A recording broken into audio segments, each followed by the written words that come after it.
new psychological study from the National Institute of Mental Health. Just this morning, along with his longtime psychiatrist. The circle of depression is growing wider, broader. 15% of women suffer from this disorder. Affecting over 20 million Americans. Changes that have occurred in the brain. Abnormalities in the neurotransmitters. Is that a chemical imbalance? Patient's got a problem. They've got a drug. 6 million American kids take prescribed medication. Need psychiatric care. But what if the criminal is mentally ill? The punishment, a form of aversion therapy. 10-minute cures on the show, but I want to... Seasonal affective disorder. Oppositional defiant disorder. Schools criticized for over-prescription.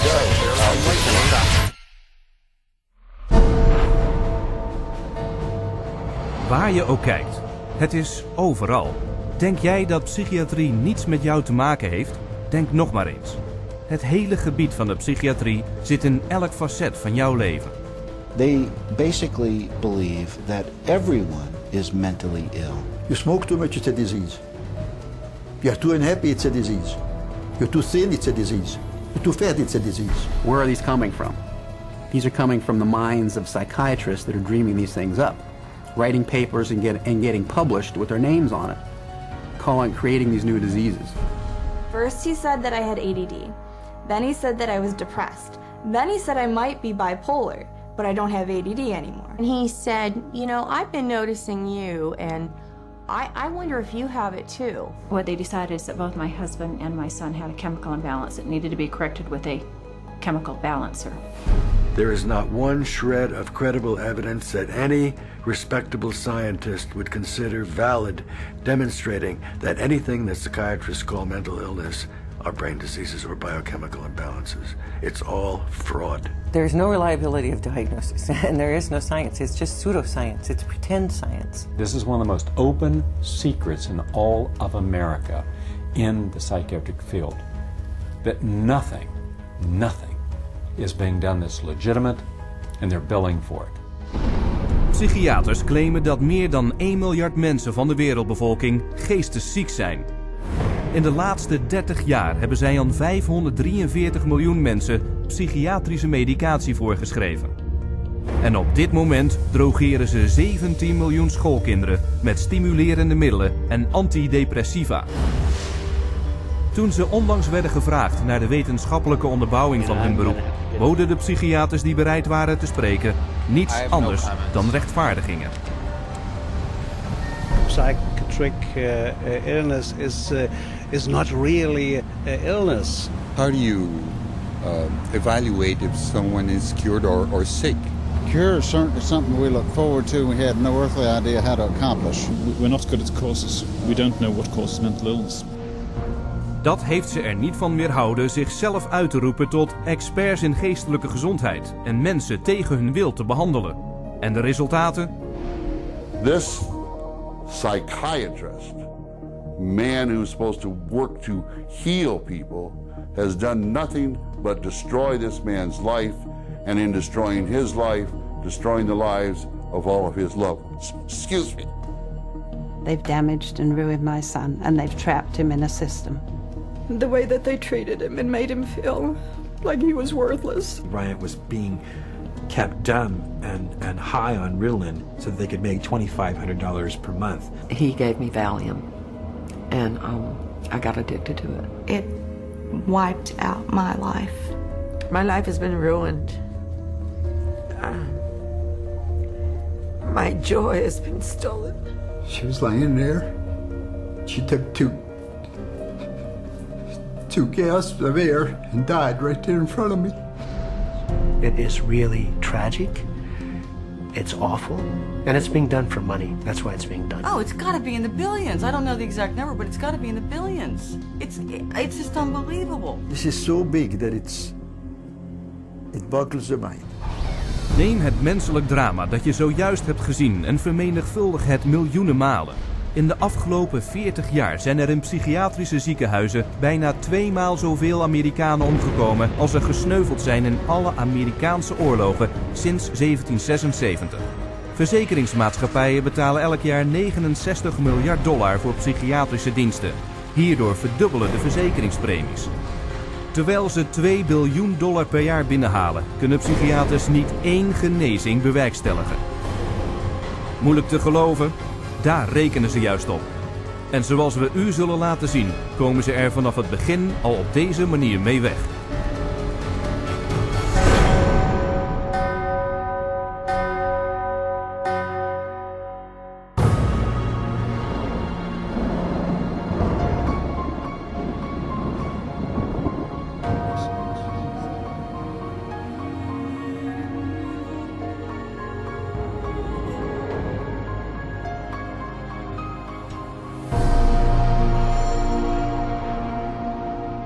The roots of psychiatry have to do with control, power, and alienation from certain groups of people who were uncomfortable to be around. They were locked up in these places to get them out of the way. The history of psychiatry, I think, really is related to institutions. Het Koninklijk Ziekenhuis Bethlehem in Londen was een van de eerste psychiatrische inrichtingen ter wereld. Vooral bekend als Bedlam was het ziekenhuis weinig meer dan een pakhuis voor degenen die gek geacht werden. Patiënten zaten opgesloten in kooien, kasten en stallen, vastgeketend aan de muur en werden afgeranseld, terwijl de inrichting van het publiek entreegeld hief. In de 18e eeuw was William Betty de eerste die stelde dat zijn inrichtingen geesteszieken konden genezen. Betty's gekkenhuizen maakten hem tot een van de rijkste mannen van Engeland, hoewel zijn behandelingen even onmenselijk waren als die in Bedlam. Er werd geen enkele patiënt genezen. Zijn financiële succes bracht een sterke uitbreiding van het aantal inrichtingen teweeg en bood psychiaters een kans om aan deze nieuwe industrie geld te verdienen. This was an era where, on both sides of the Atlantic, specialized institutions for the mentally ill are beginning to be built in large numbers. Those institutions date back certainly to the beginning of the 18th century, and in a few cases even earlier than that. But the explosive growth of an asylum sector, of asylumdom as some historians have called it, is very much a 19th century phenomenon. It's that period when the state is persuaded to invest tax dollars in building these places. Maar terwijl degenen die de instituten beheerden steeds rijker werden, ontbrak het de psychiaters aan geloofwaardigheid om hun inkomen te maximaliseren. In order to justify their profession, they needed to come up with these biological solutions, or they didn't have any profession. The only way for them to solve that was to attempt to start believing that these people that were suffering from emotional disorders was from a biological basis. Whatever was done to make this person more manageable would be simply called a treatment. And the sad reality is that many of these so-called treatments were in essence torture. The near-drowning devices that were developed in this period, for example, must have been appallingly frightening. For example, one device involved putting the patient into a coffin, closing the lid and dumping it into a bath of water, and then opening it up and trying to revive the patient. There were a range of these things and the mortality rate was very, very high. Toen probeerden psychiaters hun praktijken geloofwaardig te maken door ze in medische termen te benoemen. Deze herbenoeming van behandelingen werd bekend als het medisch model. Somebody who's really hyper and manic, if you're wrapped up in a cold sheet and dunked into some water, you're going to quit acting manic because that's a punishing treatment. But as soon as the symptoms started to go away, they started to believe that somehow by wrapping them up and dunking them in cold water, it was draining the toxics out of their body. So they built the medical model around that. Om de biologische theorie nog een stap verder te voeren, bracht een Amerikaan, Benjamin Rush, het idee naar voren dat krankzinnigheid werd veroorzaakt door te veel bloed in het hoofd. De oplossing? Verwijder het bloed op alle mogelijke manieren met dwang, koud water, aderlaten en zelfs doodsangst. En zo werd een nieuw medisch model geboren. Benjamin Rush was probably the most famous American physician of the Revolutionary era. Rush was known as the master bleeder. He bled his patients for madness. He also invented something called the tranquilizer. It's a chair that looks a little bit like an electric chair. The patient was confined in this apparatus sometimes with cold water applied to his or her head for some hours at a time, and Rush announces in a letter that he's invented this new contraption and dubbed it the tranquilizer. De vaak dodelijke procedures van Rush werden gedetailleerd beschreven in zijn handboek uit 1812, dat nog 70 jaar als autoritaire bron voor de psychiatrie werd gezien. Rush stond zo hoog in aanzien dat hij in 1965 op het zegel van de American Psychiatric Association als de vader van de Amerikaanse psychiatrie werd gehuldigd. Tijdens de 19e eeuw bedreigde het falen van de psychiatrie om krankzinnigheid te genezen hun financiële basis, waardoor het noodzakelijk werd om nieuwe medische modellen te bedenken. The cures promised when was delivered. So by the 1860s and 70s, a growing mood of pessimism was covering Europe and North America, that effectively the new institutions were ever growing in size but not growing in their effectiveness. De 20e eeuw bracht meer medische modellen. De Amerikaanse psychiater Henry Cotton verminkte zijn patiënten door lichaamsdelen te verwijderen. Hij stelde dat dit een doorbraak in het behandelen van geestesziekten was. The earliest target was the teeth and then the tonsils and the sinuses. But when patients didn't get better, the enthusiasts for this treatment then started to move down the body and to say, well, obviously patients have swallowed bacteria in their saliva, so stomachs need to go, spleens need to go, colons need to go. Toen de publieke verontwaardiging over het martelen en verminken van patiënten escaleerde, bedachten psychiaters nieuwe methoden, elk bejubeld als het wondermiddel. Maar elke nieuwe methode bleek uiteindelijk niet effectiever en niet minder wreed dan de vorige. This is a history of psychiatry, more or less, to damage the patient. I mean, this is a version of the original model, which was to chain them like animals. If you're doing it to somebody because you insist that they have to change, and you're going to do that by turning the screws, you might say, whether it's with medication, restraint, whatever, that's torture. And a huge part of what psychiatry has done really comes down to torture. Met het verstrijken van de 20e eeuw bleef de psychiatrie legitimiteit zoeken door zich in een medische discipline te transformeren. Ze slaagden alleen in het bedenken van effectievere manieren om geestelijke en lichamelijke martelingen toe te brengen en de dood te veroorzaken. Een erfenis die in de moderne psychiatrie doorleeft met het tot nu toe meest winstgevende medische model, het massaal drogeren van miljoenen. Om dit te kunnen doen moesten de psychiaters eerst een van de meest gekoesterde overtuigingen van de mens vernietigen. Met de verklaring dat de mens niet was wat hij dacht te zijn.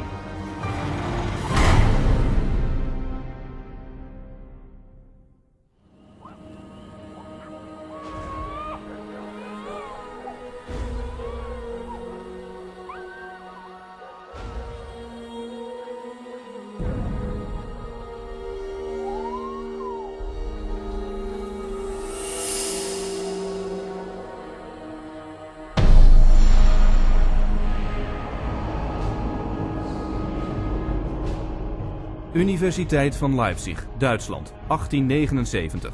Professor Wilhelm Wundt experimenteert met de menselijke zintuigen. Wundt verklaart dat de gedachten van de mens, zijn persoonlijkheid en gedrag niets meer zijn dan chemische reacties in de hersenen. Wundt became frustrated with his inability to change behavior because he was dealing with the original, psychology. That's the psyche, that's the soul. He created a new science, which was based on man being an animal without a soul, to be trained. Not to be a thinker, but to be trained. Vanuit de hele wereld kwamen studenten bijeen om Wundts nieuwe definitie van de mens als zieloos organisme te bestuderen. De tijdgeest werd door de Duitse filosoof Friedrich Nietzsche samengevat. Gott ist tot. Gott bleibt tot. Wir haben ihn umgebracht. In navolging van Wundts theorie voerde een Rus, Ivan Pavlov, experimenten op dieren uit om methodes voor gedragsaanpassing te vinden. Pavlov studied in Wilhelm Wundt's laboratory in Leipzig, Germany, in the late 1800s. And he experimented with dogs, with electrodes and stimulus response, denying privileges to denying rewards. And he noticed that when you brought out some food in front of animals, dogs in particular, that they would begin to salivate. So he'd ring the bell at the same time that he brought the food out, and then eventually, instead of bringing the food out, he just rang the bell, and of course the dogs got all excited. He called that a conditioned reflex. Pavlovs eerste menselijke proefpersonen waren kinderen. Hij boorde gaten in hun wangen om hun speeksel te verzamelen en te meten. Pavlovian conditioning became one of the major foundations of a lot of behavioral science research in the 20th century. Het idee dat gedrag door herhaaldelijke conditionering kon worden gecontroleerd werd bekend als behaviorisme. The behaviorists believed that all children are animals and can be trained as animals. This was the view of behaviorists. As a matter of fact, John Watson, the most famous of the behaviorists, says that you have to treat human beings or look at human beings the way you would look at the ox you slaughter. See, the behavior is not interested in what's up in your head or your soul because they don't believe there is a soul.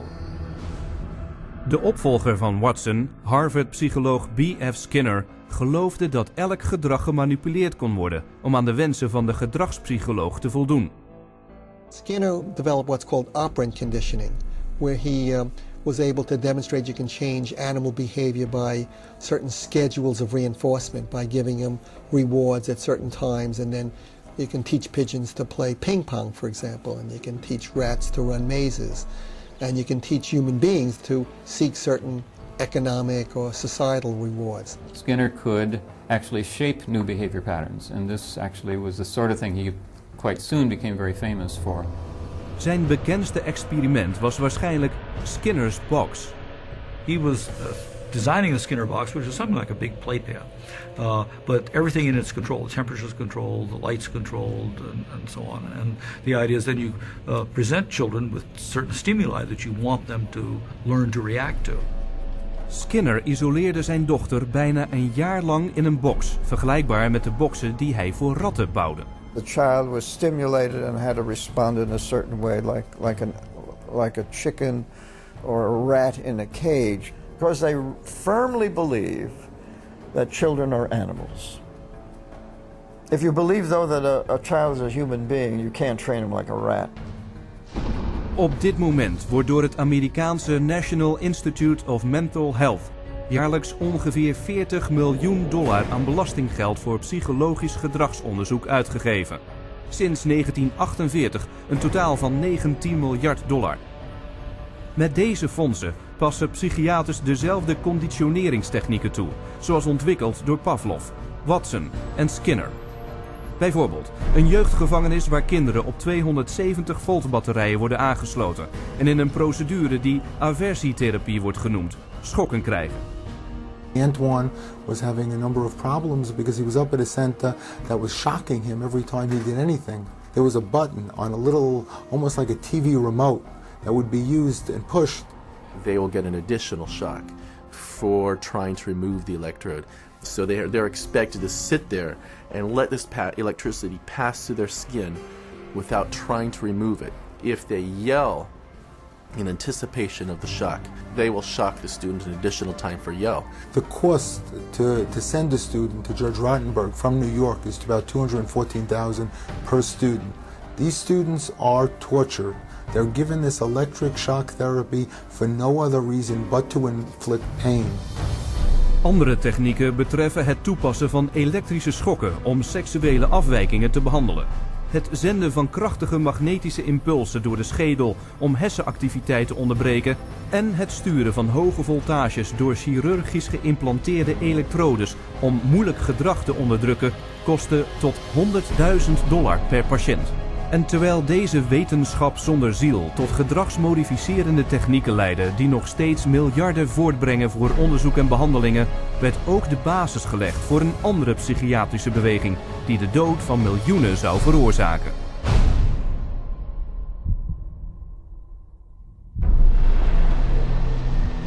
January 1945. As World War II comes to a close, the full horror of Hitler's final solution is exposed, with grotesque killing factories unparalleled in human history. Mass graves filled with corpses of men, women and children, murdered by starvation, bullets and poison gas. What could drive men to commit such atrocities against their fellow human beings? Het antwoord is de valse wetenschap eugenetica, gecreëerd en gepromoot door psychiaters tientallen jaren voordat de nazi's aan de macht kwamen. The eugenics movement got started in 1883 with Francis Galton, and he felt that human beings should take evolution in their own hands, and that the most talented individuals, the most healthy individuals, the most attractive individuals should have more offspring. There was great concern that people that they considered had poor genes were reproducing faster than the people they considered had good genes. They felt that a medical solution might be the proper one. This is what led to the sterilization movement. It resulted in sterilization of mentally ill people, sterilization of retarded people, sterilization of people we don't like politically and sociologically. So the problem is not with genetics. The problem is a pretend phony genetics used to justify inhumane social policies. Hoewel nooit bewezen iets anders te zijn dan een theorie, had de eugenetica zich aan het begin van de 20e eeuw over bijna 30 landen verspreid. Van Engeland tot Brazilië, Mexico, Zweden, Rusland en het meest opvallend de Verenigde Staten, waar gedwongen sterilisaties uitgebreid werden toegepast. Eugenics movement in Germany was somewhat different than the eugenics movement in the United States in that there were many more physicians and psychiatrists. Alfred Plutz was one of the pioneers in the German eugenics movement and how to control the population of those whom he considered inferior. In 1905, along with his brother-in-law, Ernst Ruden, he established the first organization for racial hygiene. Alle Nationen haben sich mit einer außergewöhnlich großen Menge an minderwertigen, schwachen, kranken und Verkrüppelten abzugeben. Durch kluge Gesetze über Sterilisation würden wir auch in der Lage sein, den vernünftigsten Weg der Zeugung herbeizuführen. Hitler was met name onder de indruk van de Amerikaanse eugeneticus Madison Grant. Grants boek De dood van het grote ras werd door Hitler als zijn persoonlijke bijbel beschouwd.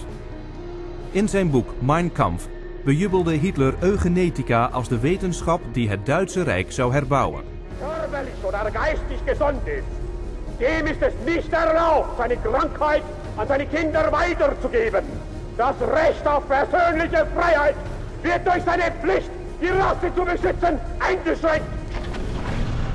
The German eugenicists welcomed the Nazi advent to power because the Nazi program could fund the very programs that they had in mind. The Nazis gave them political support, financial support, and conversely, the psychiatrists gave the Nazis a medical justification for their genocidal policies. Something like 40% of German psychiatrists had joined the SS by 1933. They weren't forced into the SS, they just joined it naturally, because the beliefs were very, very similar. Ruden and his work led directly to the decision to move from sterilization to murder. Hun plan was simpel. Overtuig het publiek er eerst van dat de zwakken van geest aan de last van hun bestaan wilden ontsnappen, maar het niet konden zeggen. En dat hen ombrengen een daad van mededogen was. Dan pas je de definitie inferieur toe op Jehovah getuigen, Joden, zigeuners en homoseksuelen. Allen het leven niet waardig. Psychiaters maakten propagandafilms, bekend als de Nazi-killingfilms, die in alle 5300 bioscopen in Duitsland werden vertoond. Geisteskrankheit ist als ein Erdübel eine der größten Gefahren für die Volksgesundheit. Irrtum ist, dass sich solche Kranken glücklich fühlen und am Leben hängen. Sie haben überhaupt kein Daseinsbewusstsein. Wer von ihr befallen wird, dem ist die schwerste Last des Schicksals auferlegt. Ein Dasein ohne Leben. It first started with passive violence, which is starvation, It then intensified to lethal injections, and finally it developed into systematic gassing and cremation. Hun hoofdkantoor was gevestigd in Berlijn onder de beruchte codenaam T4. T4 program was named after Tiergarten 4, which essentially resulted over a period of time in the murder of about 70,000 people who were deemed mentally retarded, emotionally distraught, or physically handicapped by the Germans. They were called life unworthy of living. Het moorden begon als experiment in psychiatrische inrichtingen door heel Duitsland en werd vervolgens overgeplaatst naar de concentratiekampen met hoge Duitse psychiaters als beulen. Paul Nietzsche, T4-directeur, verklaarde: Das Aussortieren in den Konzentrationslagern lief etwa genauso ab wie in den Nervenheilanstalten. Und mit selbigen Erfassungsbögen. 6 million Jews died in concentration camps and as a result of Nazi extermination policies. Rudin congratulated Hitler for making his, that is Rudin's 30-year dream, come true. Na de overgave van de nazi's werd een internationale rechtszaak georganiseerd om onder meer de psychiatrie voor haar oorlogsmisdaden te berechten. Maar Amerikaanse psychiaters die de genadeklap vreesden voor de toekomst van de psychiatrie bemoeiden zich ermee en schoven de schuld op een handvol Duitse psychiaters. There were some doctors who were prosecuted, but very few. Ernst Rudin returned to Switzerland at the end of the war. He did not serve any prison time. One of the strangest things of all about the legacy of Nazi science is that some of the nastiest psychiatric eugenicists at the end of the war went back to work either in Germany or sometimes in the United States. Wat begon met een psychiatrisch plan om ongewenste personen te elimineren, had zich nu over de hele geciviliseerde wereld verspreid en was verantwoordelijk voor het vermoorden van 11 miljoen mensen. Nooit berecht gingen psychiaters, zoals we zullen laten zien, met het verspreiden van eugenetica over de wereld door. En vandaag de dag zien we de resultaten in racisme, menselijk lijden en voortdurende sociale conflicten.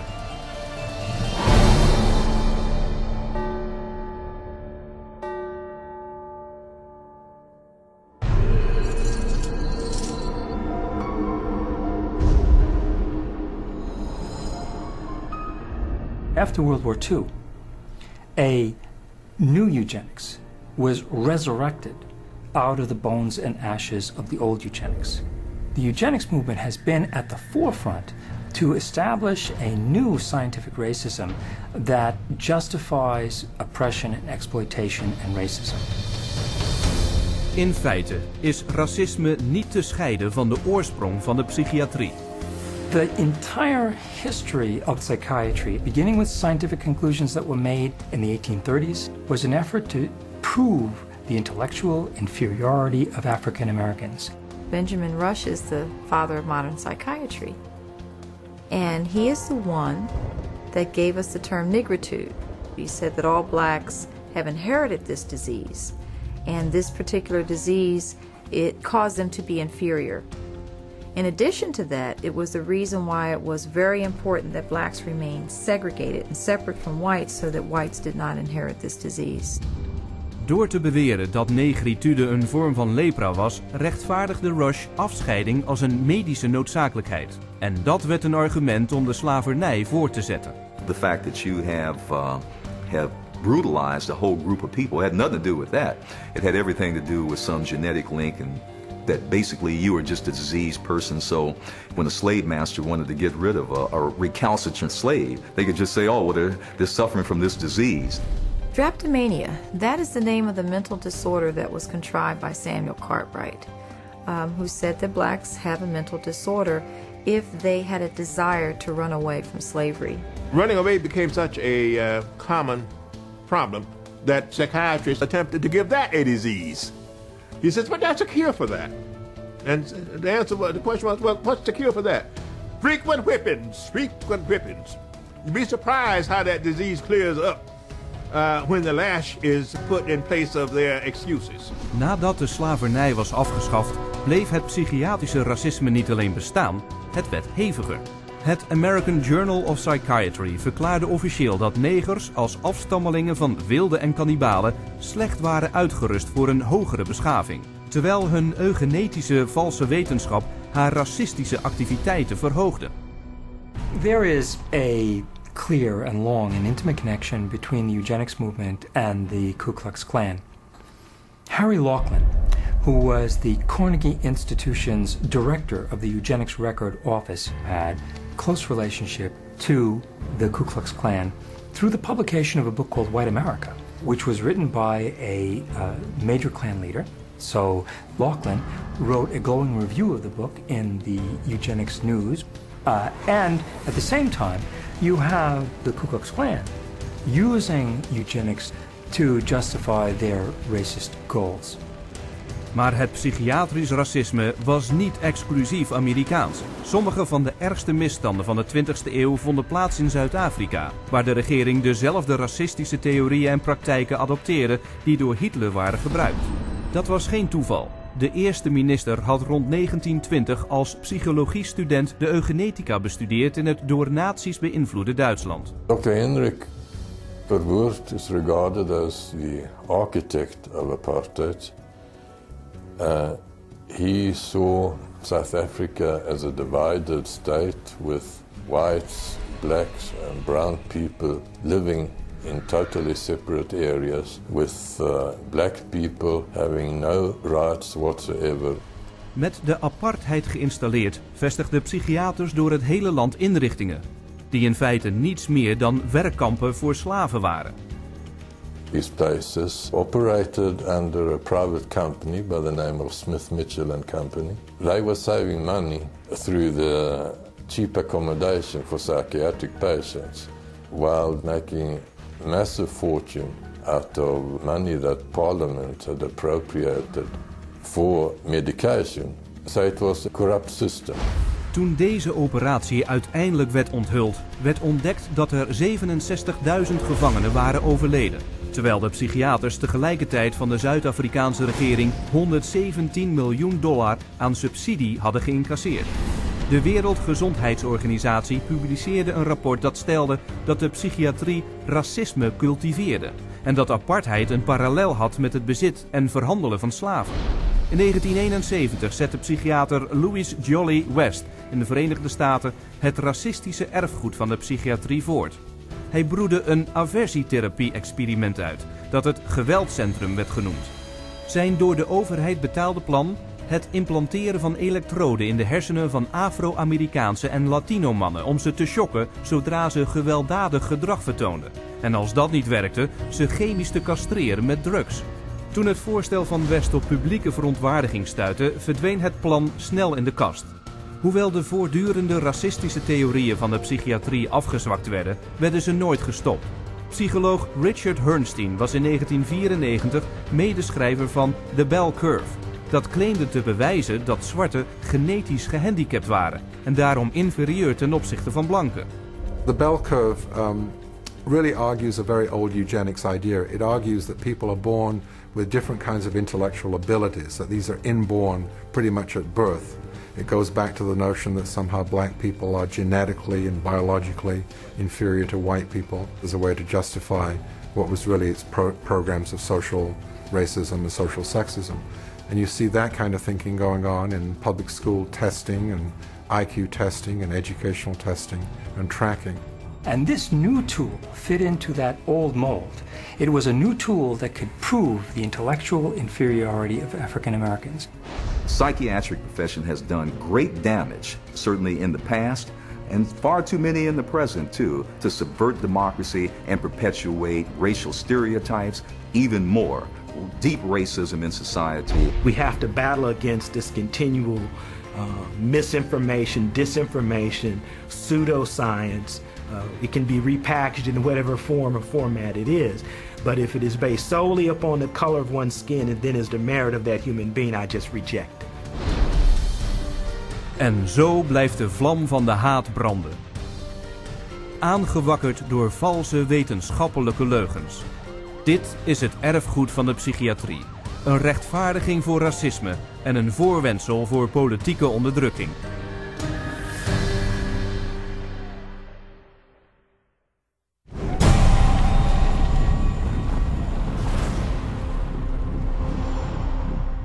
быть верными коммунистическим идеалам, убежденно, с революционной настойчивостью претворять в жизнь ленинский завет, учиться коммунизму, трудиться самоотверженно, по-коммунистически, всей жизнью своей, утверждать на земле дело Ленина, дело партии. Клянемся!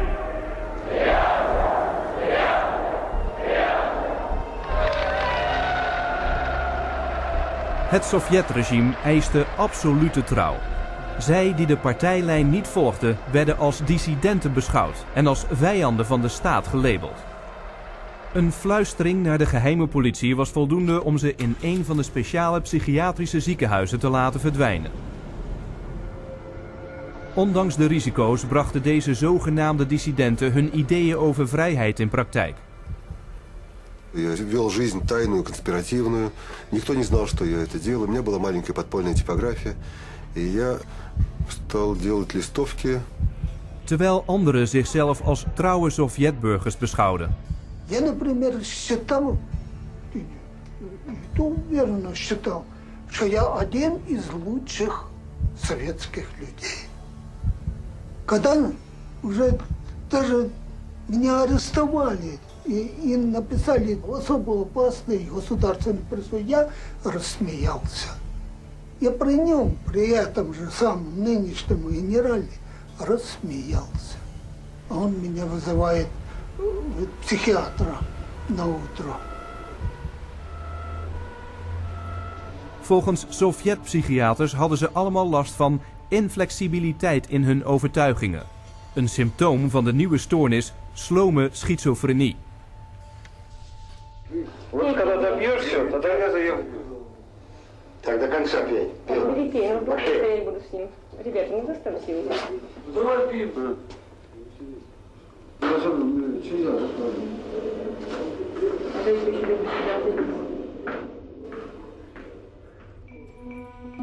Net als hun tegenhangers in andere landen schreven de Sovjet-psychiaters sterke drugs voor om hun patiënten te genezen.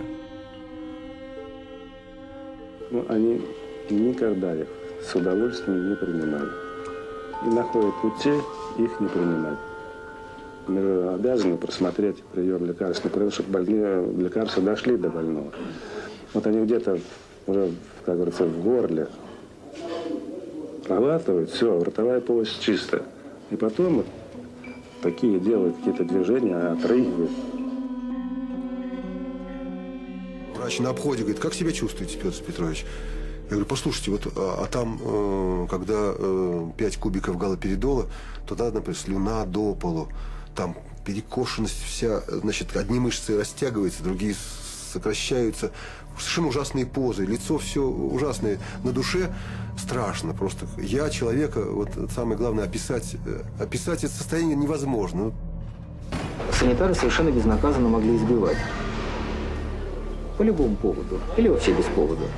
Вот, например, санитар открывает дверь, и вдруг, если тут ты оказался, например, в проеме двери. И вот этого достаточно было, чтобы, скажем, получить удар. Если больной, скажем, оказывал сопротивление при избиении, то его могли привязать, и привязывали, и уже избивали, и продолжали избивать уже привязанного. Проходит, допустим, год-два, там выписывают убийц, выписывают насильников. Михаил, ты бы лучше убил бы кого-нибудь, мне бы легче было тебя отсюда вытолкнуть. Это было, вот, рождало такое чувство безысходности.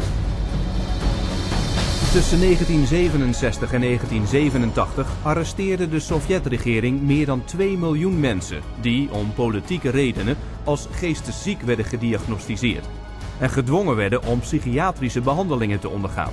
Zelfs vandaag de dag blijft de psychiatrie voor regeringen over de hele wereld het dwangmiddel naar keuze. What we've learned is that in Gitmo or Guantanamo Bay, that we had teams of healthcare professionals called the biscuit teams, behavioral scientists, psychologists, working with the military to advise them on how far you could push a prisoner. There are abuses that have been documented around the world. We have healthcare professionals who have committed potentially acts of treason within their medical ethics. And there's nobody supervising that. There's nobody making them stand accountable to their medical ethics. Maar psychiaters hebben lichamelijke en geestelijke martelingen nooit exclusief voor politieke gevangenen gereserveerd. Door de geschiedenis heen hebben ze het opnieuw verpakt en aan het publiek als therapie verkocht.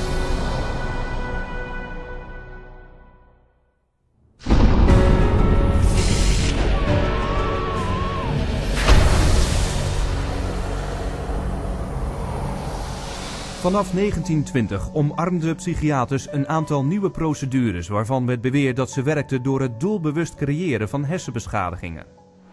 Manfred Sackel had this notion that he could kill just the bad brain cells, that somehow we have good brain cells, we have bad brain cells. So if you give people enough insulin, you kill those bad brain cells, and if the person survived this epilepsy, they would be better off for it. Ondanks stuiptrekkingen die bij 40% van de patiënten ernstige beschadigingen aan de ruggengraat veroorzaakten, wees Sackel naar hun kinderlijke staat en verklaarde zijn behandeling een succes. Ziekenhuizen bouwden insulineafdelingen en comatherapie werd big business. Om niet achter te blijven geloofde Ladislaus von Meduna uit Hongarije dat hij geestesziekten kon uitdrijven door het opwekken van hersenbeschadigende toevallen met de druk metrazol. He noticed his epileptics had no mental health problems, and his mental health patients, his psychiatric patients, seemed to have no epilepsy, and so he thought doing one would obviate the other. The theory was that epilepsy and schizophrenia couldn't coexist in the same brain, and that if epilepsy was induced, that a seizure was caused, it would, quote, drive out the schizophrenia. There's no scientific basis for this whatsoever. Metrazol was snel en winstgevend. In 1 ochtend kon 1 enkele psychiater 50 patiënten chemisch in een volgzame en hanteerbare staat shocken. Tegen 1939 was metrazol bij psychiaters en staf zo populair dat het in 70% van de Amerikaanse ziekenhuizen en in bijna elk ander land ter wereld werd gebruikt. Het financiële succes van insuline en metrazol was dé motor achter de ontwikkeling van een nog winstgevender methode om hersenbeschadigende stuiptrekkingen op te wekken. How is electric shock therapy done? We use these electrodes. We place them on the patient's head like this. And then by means of this machine, we pass a controlled electric current through the brain, just for a fraction of a second. The patient doesn't feel it. Het verhaal achter dit wondermiddel begon in een slachthuis in Rome. In Italy, in 1938, two Italian psychiatrists decided to observe that before slaughtering pigs, in order to make the pigs more docile, they would apply electrodes to their temples that were hooked up to wall current, and that this stunned the pigs, but it didn't kill them, and they could then slaughter them. Well, this gave them the encouragement to try inducing convulsions with electricity.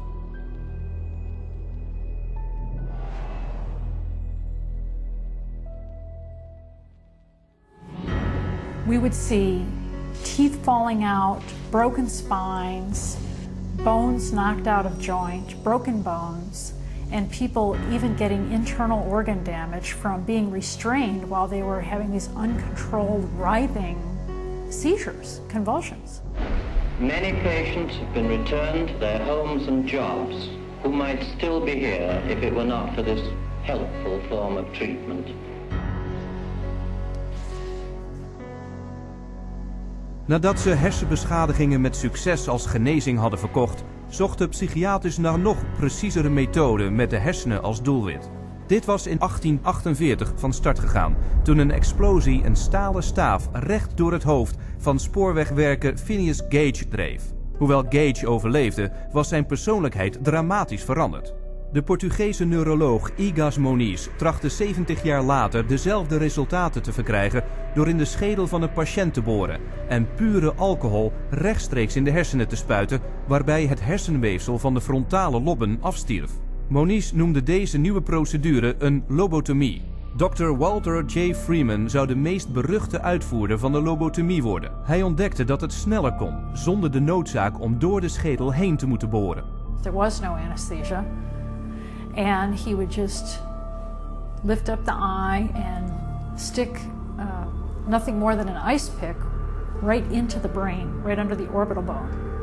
And then just rake the thing back and forth until he was satisfied that he had caused enough disruption of brain tissue, and then pull it out. Freeman reisde in zijn lobotomobiel het land door. Op het podium of soms gewoon in zijn auto hakte hij de hersenen van zijn patiënten uit elkaar. And he would pull up and offer lobotomies to people, get referrals from the local doctors, or sometimes people didn't even go through doctors. They'd go right to the lobotomobile, and he would just do the brain damaging procedure right there. Tegen de tijd dat zijn chirurgische privileges waren ingetrokken, nadat zijn laatste patiënt op de operatietafel was overleden, had Freeman meer dan 3500 lobotomieën uitgevoerd of er toezicht op gehouden. Waarbij, zoals hij zelf toegaf, meer dan 25% van zijn patiënten als kastplant achterbleef. They lobotomized 1 million people in the 40s and the 50s and beginning of the 60s until they came to the conclusion that this was a destructive treatment. Maar hoewel de verhalen over wondermiddelen snel als hersenbeschadigende fraude waren ontmaskerd, bleven psychiaters 1 stap voor in het uitvinden van nieuwe vormen van psychochirurgie, die voor medische vooruitgang doorgingen. I completely shuddered from head to toe. And that's what I heard in my head when he drilled something in my brain. Northwest, actually, of the center hole. So I had to do that. Yeah, why did you have to do that?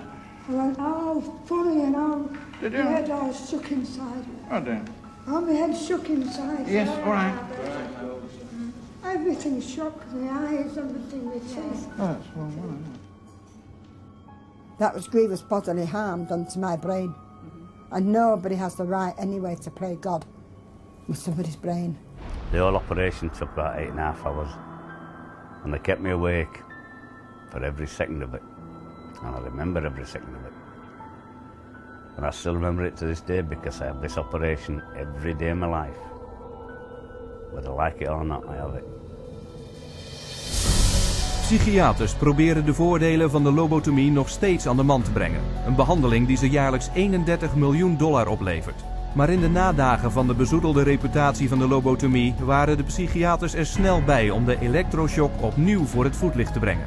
Ze noemen het nu elektroconvulsietherapie. Ze geven de patiënten nu een verdoving om hun kreten te smoren en spierverslappers om de pijnlijke stuiptrekkingen niet te hoeven aanzien. The main misconception that people have about ECT is that it's new and improved. The new and improved refers strictly to these cosmetic improvements because, in fact, they make it easier on the witnesses. The person isn't shaking all over the table. They're paralyzed now. It isn't new. It isn't improved. It is worse. Every 10 years or so, there tends to be, first of all, a denial that it causes any harm. Secondly, an acknowledgement that it might have caused harm, but here's a whole new approach, and now this one is blameless, without any research to back it up. The ECT machine can produce anywhere from 50 to 400 volts. It's the kind of energy that we use for industrial machinery that might be in a steel mill or a printing press, some large piece of machinery. It's an extraordinary amount of energy and it causes a great deal of damage.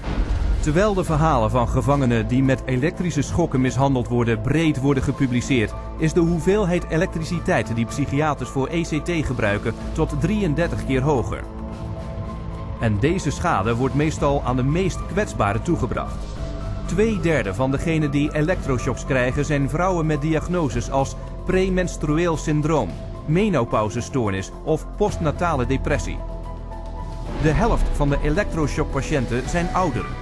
Wanneer ze op 65-jarige leeftijd eenmaal voor de ziektekostenverzekering van de overheid in aanmerking komen, krijgen 360% meer Amerikaanse senioren ECT dan op 64-jarige leeftijd. En waar leidt dit allemaal naartoe? 40.000 doden en ontelbare anderen zo beschadigd dat ze geen hoop hebben om ooit weer een normaal leven te krijgen. Met slechts $12 aan elektriciteit verdienen psychiaters in de Verenigde Staten alleen al $5 miljard. Maar het volgende wondermiddel dat door psychiaters aan hun arsenaal is toegevoegd, bezorgde ze meer geld dan ooit tevoren. Want het was sneller, goedkoper en kon iedere man, vrouw en kind in een levenslange patiënt veranderen.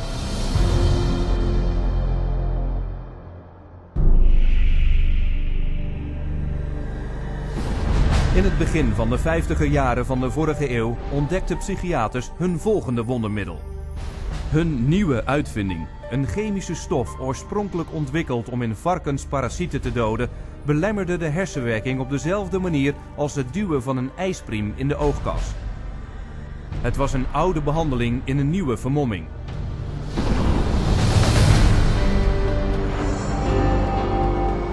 With the advent of these new tranquilizing drugs, it seems not too much to say that we're on the verge of an entirely new era in the treatment of mental illness.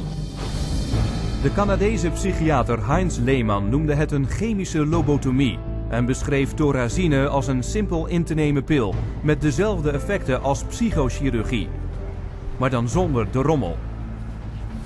Thorazine provided psychiatry with the entry into mainstream medicine. It had its magic bullet.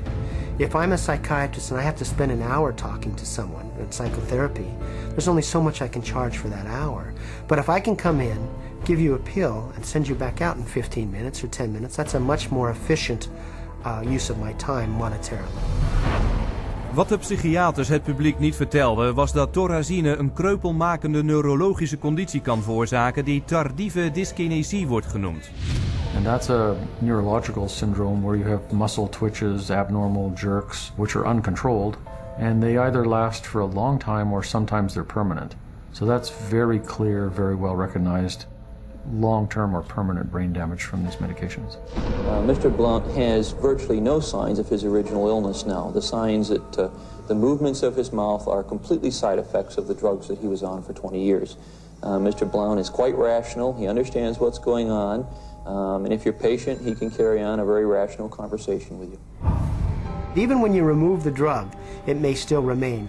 It means you have caused a permanent disabling of the brain. In the late 50s, you get the first signs of it, people starting to worry about it.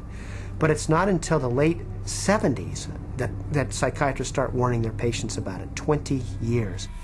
Thorazineproducent Smith Kline French had een goede reden om het slechte nieuws achter te houden. In het eerste jaar alleen al bedroegen de inkomsten van SKF bijna 3000 maal het bedrag van hun oorspronkelijke investering. Terwijl het publiek en de pers over de ernstige en invaliderende bijwerkingen in het duister werden gehouden, kwamen in Puerto Rico vooraanstaande artsen en psychiaters bijeen om de basis te leggen voor de expansie van psychiatrische drugs tot ver in de toekomst. Psychiater Dr. Nathan Klein schreef in het eindrapport van de conferentie het volgende.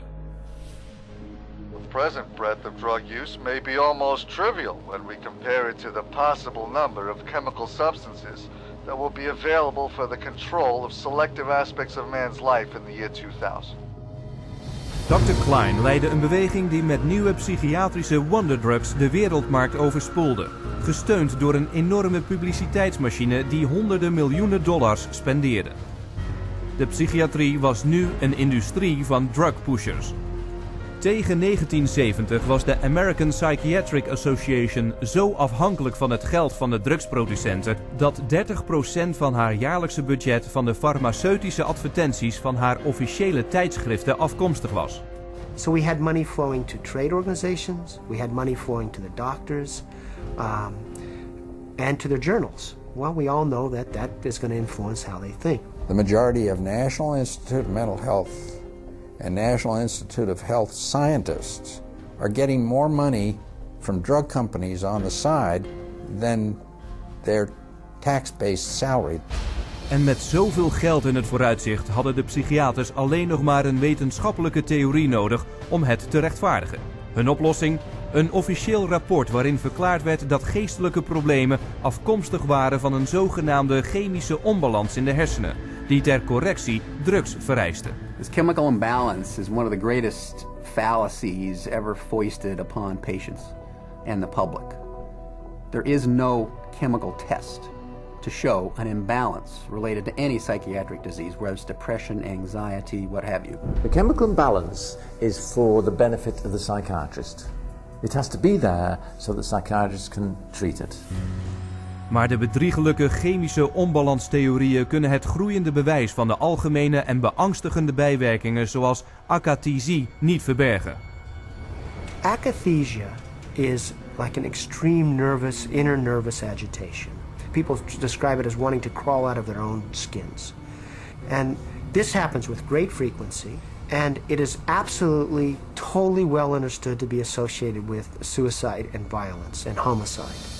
Na jaren van gerapporteerde bijwerkingen en geval na geval van geweld, zelfverminking en overlijden dwongen gezondheidsdeskundigen, wetgevers en het publiek de FDA uiteindelijk in 1991 om een onderzoek in te laten stellen.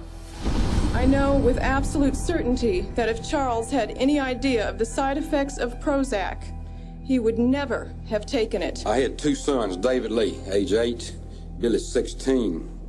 Wife 20 years, all gone. I'll tell you why. After being on Prozac for 21 days, my wife shot and killed both of these two boys right here. She turned the gun to herself and shot herself twice. I took the 9mm automatic, sat down on the bed and put the gun to my head. And I blew a 4-inch hole out the back of my arm instead of my head. Thank God I was a lousy shot. Had someone looked further into Prozac, steps could have been taken to avoid it. Wat een onbevooroordeelde hoorzitting had moeten zijn, werd een panel van psychiaters waarvan de grote meerderheid persoonlijke financiële banden met de farmaceutische bedrijven onderhield. They basically couldn't find an expert, a doctor, a psychiatrist, at a leading medical school who basically in some way or another didn't have a consulting agreement, hadn't taken money from the pharmaceutical companies. I do not find from the evidence today that there is credible evidence to support a conclusion that antidepressant drugs cause the emergence and or the intensification of suicidality and or other violent behaviors. 500 deaths, 33 murder cases, and over 20,000 adverse side effects. Would you like to tell me why this drug is still on the market? Is there an alliance, an unholy alliance between the psychiatric community, the pharmaceutical industry and the FDA? And the answer is yes. Dit goddeloze bondgenootschap werd in 1997 maar al te duidelijk, toen farmaceutische bedrijven de FDA ertoe overhaalden om hen toe te staan rechtstreeks naar het publiek te adverteren. Met psychiaters die medische steun bieden, is de verkoop van psychiatrische drugs in slechts 3 jaar tijd bijna 2,5 keer de hoogte ingevlogen. Toen de aantallen gewelddaden en zelfmoordslachtoffers de pan uitrezen, dwong de publieke verontwaardiging de FDA tenslotte om waarschuwingen tegen antidepressiva uit te geven. Maar toen waren er 13 jaar verstreken, miljarden dollars verdiend en waren psychiaters bezig met het afzetten van hun volgende wonderpillen. Op dit moment heeft meer dan 8% van de wereldbevolking psychiatrische drugs gebruikt, gesteund door een nepwetenschap en aanbevolen door regelaars die gekocht en betaald zijn, leveren hun schadelijke medicijnen grofweg 27 miljard dollar per jaar op. En terwijl psychiaters een manier vonden om elke persoon op de planeet te diagnosticeren en te drogeren, zetten ze aan de andere kant hun aanval op onze meest persoonlijke vrijheden voort.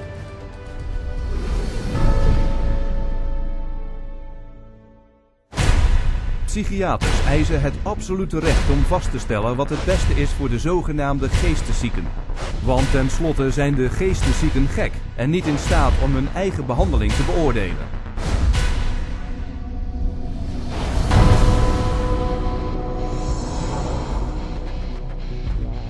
Om hun autoriteit over andere kracht bij te zetten en hun inrichtingen tot een winstgevend niveau gevuld te houden, gebruiken psychiaters een methode die gedwongen opname wordt genoemd. When you go to a real doctor, say a family doctor or a cardiologist, a patient always has the right to refuse treatment. So there is no such thing as involuntary treatment when it comes to clinical medicine as practiced by real doctors. Psychiatrists, of course, believe that people can be treated against their will. Psychiater Winfred Overholser presenteerde in 1956 een plan aan het congres dat bedoeld was om gedwongen opname naar een heel nieuw niveau te tillen. Het plan: koop 40 miljoen hectare wildernis in Alaska, bouw er een enorme inrichting en pas de opnamewetten aan, zodat iedereen met een simpel knikje van een psychiater kan worden afgevoerd. De wet passeerde zonder problemen het Huis van Afgevaardigden. Maar toen de bevolking lucht kreeg van het plan, werd men woedend en noemde het Siberië USA. In de Senaat sneuvelde de wet snel. Maar terwijl het sneuvelen van de Siberië-wet een streep door hun grootschalige plannen trok, bleef gedwongen opname nog steeds de meest effectieve en winstgevende methode om psychiatrische inrichtingen te vullen. Again, the person has committed no crime and has no trial and is sent directly to a mental hospital, which is really a prison. How many people go to an insane asylum and say, please lock me up? Doctors don't lock up anybody. Psychiatrists lock you up. Zelfs kinderen kunnen bij hun ouders worden weggehaald, met weinig wettelijke beroepsmogelijkheden. They just invaded our home. They came in with officers. Our kids were scared. You know, they come in with pieces of paper and say, you're giving us your kids. And it's like, you know, how can they just come in and do that? She said, you could be arrested for medical neglect. And I said, but how was that when, you know, this is my child? And I see that he doesn't need that much medication. Why would you threaten me with something like that? At 10 p.m., 2 policemen and 2 social workers came to my house and took all 4 of my kids away. Eenmaal opgenomen in psychiatrische ziekenhuizen worden patiënten gedrogeerd en opgesloten. The more a person objects, the more this objection is construed as symptom of a mental illness. At which point the person would be locked up in restraints. There would be the ankle, the knee, the waist, the head, the wrist, and the shoulder restraints. And if when that process was happening, if there was almost any resistance at all, the person then would be medicated to a point where they would almost be knocked out. We had one case where they actually took a patient in a seclusion room and beat him up. And then they lied about it to the services that investigated. So it's a pretty wide range of abuse issues that we've encountered. De psychiatrische staf provoceert zijn patiënten tot geweld, zodat ze voor elke vastgebonden patiënt bij de verzekeringsmaatschappijen claims tot wel $1,600 per dag kunnen indienen. A patient would resist diagnosis, resist treatment, and also want to leave treatment while they were at the hospital. And invariably, every time, that person's situation would be exacerbated until they were put in constraints and medicated, at which point there would be documented reasons to keep that person in treatment. De last van zulke claims wordt rechtstreeks aan de bevolking doorberekend in de vorm van omhoogvliegende ziektekostenpremies. Wat de slachtoffers betreft is de ervaring traumatisch en zelfs dodelijk. 16-year-old Rochelle Claiborne died in Laurel Ridge's care last August. The state report shows during the restraint, quote, Rochelle stated several times she could not breathe. In almost all respects, the staff behaved appropriately, followed the standards. Door misbruik van zwakke of vage wetten in zaken vrijheidsbeperkende maatregelen worden psychiaters en hun staf bijna nooit strafrechtelijk verantwoordelijk gesteld voor bedreiging, mishandeling en moord. He begged me to take him home, take him out of there, that they were treating him wrongly, and he didn't want to stay there. And I got a call that there had been an accident, that they held him down until he couldn't breathe anymore. I wish I would have listened to him, take him out of there before it had happened. And then I miss him every day.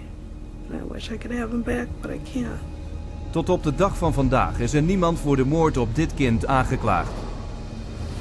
De ouderen zijn het voornaamste doelwit voor psychiatrische mishandeling. Met de behandeling van senioren in inrichtingen lopen de kosten van de particuliere en overheidsverzekeringen op tot meer dan $29 miljard per jaar. Unwarranted commitment has occurred that wouldn't have occurred if the people hadn't had insurance. The proof of that pudding is generally in how fast they get out once the insurance runs out. Involuntary commitment is a form of psychiatric slavery, where persons are treated as if they're property and they are deprived of liberty, and people are making money in the process. As long as we have involuntary mental hospitalization, psychiatry is a prison work. Is a crime against humanity. Is not medicine. Elke minuut van elke dag wordt er iemand gedwongen opgenomen in een psychiatrische inrichting. En als jij denkt dat dit iets is dat jou of iemand die je kent niet kan overkomen, denk dan nog eens. Iedere 75 seconden wordt er iemand in Amerika opgenomen tegen zijn wil. En met de meer dan $1 biljoen die sinds 1965 aan Amerikaanse ziekenhuizen zijn toegewezen, hebben de psychiaters zichzelf een winstgevende commerciële onderneming bezorgd. Verborgen achter een twijfelachtige interpretatie van de wet. Maar al te vaak begaan psychiaters misdaden die te schaamteloos zijn om genegeerd te worden.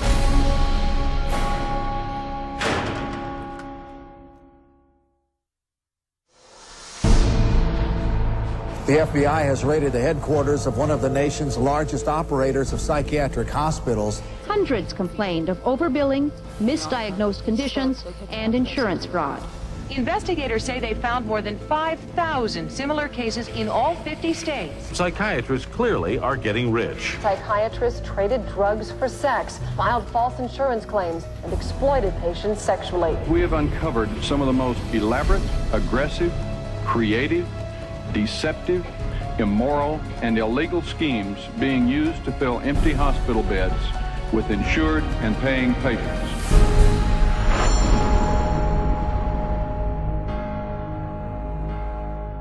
Elke psychiater legt een eed af om een ethische gedragscode te volgen. Om de zorg voor hun patiënten boven alles te laten gaan. Maar van alle medische disciplines heeft de psychiatrie de slechtste staat van dienst wat betreft fraude en misbruik. Psychiatry is almost a license to print money. If a doctor were clever enough, and many of them are, there's no reason that they couldn't make at least $500,000 a year fraudulently and get away with it in psychiatry. I don't purport to have deposed every psychiatrist in Las Vegas. I can tell you for a fact I haven't. Maybe I've deposed half. And by and large, they were a dishonest, deceitful, lying bunch of people. Hun verraderlijke en criminele declaratiepraktijken komen zo vaak voor dat verzekeringsinspecteurs er slangtermen voor hebben, zoals de Californische zwaai en de $100 handdruk. $100 handshake is when usually a patient is institutionalized. Psychiatrist, psychologist will visit that person, shake hands with them, say, hello, I'm Dr. So-and-so, I'm taking care of your problem here, and then leaves. They might have 10 or 20 patients there. They bill an hour for each one, and they might be in the hospital for a total of 30 minutes. So 20 patients, 20 hours, and they'd send the bills off to Medicaid. We see that most of the victims of recovered memory therapy were women who had excellent health insurance, whether it was government insurance or private insurance, because many insurance policies wouldn't pay for this kind of long-term nonsense. So those people were targeted because of the nature of the insurance that they had. De Amerikaanse psychiatrische industrie ontfutselt elk jaar $40 miljard aan de overheid en de verzekeringsmaatschappijen, waarbij ze geen middel schuwen om de bevolking te bedriegen. There were some advertisements, very seductive advertisements, for people wanting to lose weight and were having problems losing weight. And they would be given, all expenses paid to go to a particular spa. But when they got to this spa and went in and signed in, it wasn't a spa, it was a psychiatric center. And then they couldn't get out. What instead they received massive doses of mind-altering drugs, and they were kept for a lengthy period of time, and their insurance carrier was billed tremendous amounts of money for something that was unnecessary. Maar hun leugens gaan verder dan de psychiatrische instellingen, tot in de rechtbanken waar ze als betaalde getuigen alles zullen zeggen om hun honorarium te innen. A psychiatric expert who will have one opinion in one scenario and a completely opposite opinion in another scenario based on which law firm or governmental agency is paying for his time. The psychiatrist on one hand will tell the public that suicide can be prevented, but will go into court and tell a jury that suicide cannot be prevented. And then once you show his prior inconsistent statements, you also show that he is paid very well by pharmaceuticals, then the jury says, you know what, we're not so sure about you because you just lied to us. Bij de begeerigheid, oneerlijkheid en hebzucht komen ook nog eens hun seksuele misdaden. Hoewel ze slechts 6% van de medische beroepsgroep in de Verenigde Staten vormen, begaan psychiaters 1/3 van alle seksuele misdaden die door artsen wordt begaan. It has happened so often that by the mid-80s, the insurance companies who insure physicians across America started writing sexual claims out of the policies altogether. That's how common it was. The system was so broken that more than 25,000 complaints had been registered, but nothing acted upon. When a psychiatrist has a patient, a female patient, and abuses them sexually, there's a very high probability they'll get away with it. I've seen many cases where the mental health professional becomes very disturbed and is using very strange and odd treatments, and that can go on for many years with no one finding out about it because it's not very public. It's quite private. Things happen behind closed doors. Het tragische is dat bij hun seksuele misdaden vaak kinderen zijn betrokken. Bijvoorbeeld Dr. C. Markham Barry, op het eerste gezicht een zeer gerespecteerd lid van de gemeenschap. Maar dat beeld spatte uiteen toen hij werd gearresteerd vanwege de aanranding van kinderen. Vrachtwagens vol met kinderporno werden uit zijn huis weggehaald. En het daaropvolgende onderzoek bracht zijn seksuele misbruik van voormalige patiënten aan het licht. Jongens van 7 tot 17 die hij fotografeerde en anaal misbruikte. Dat alles als onderdeel van wat het OM bestempelde als 50 jaar van Barry's buitensporige, niet ontdekte seksuele uitspattingen met kinderen. Dit is geen op zichzelf staand incident. Het is de zorgvuldig gemaskeerde aard van de leden van deze beroepsgroep. In elke stad, elke staat, elk land zul je psychiaters vinden die verkrachten, aanranden, moorden en fraude plegen. En zoals je zult zien is de hele geloofwaardigheid van de psychiatrie gebaseerd op de grootste fraude van allemaal.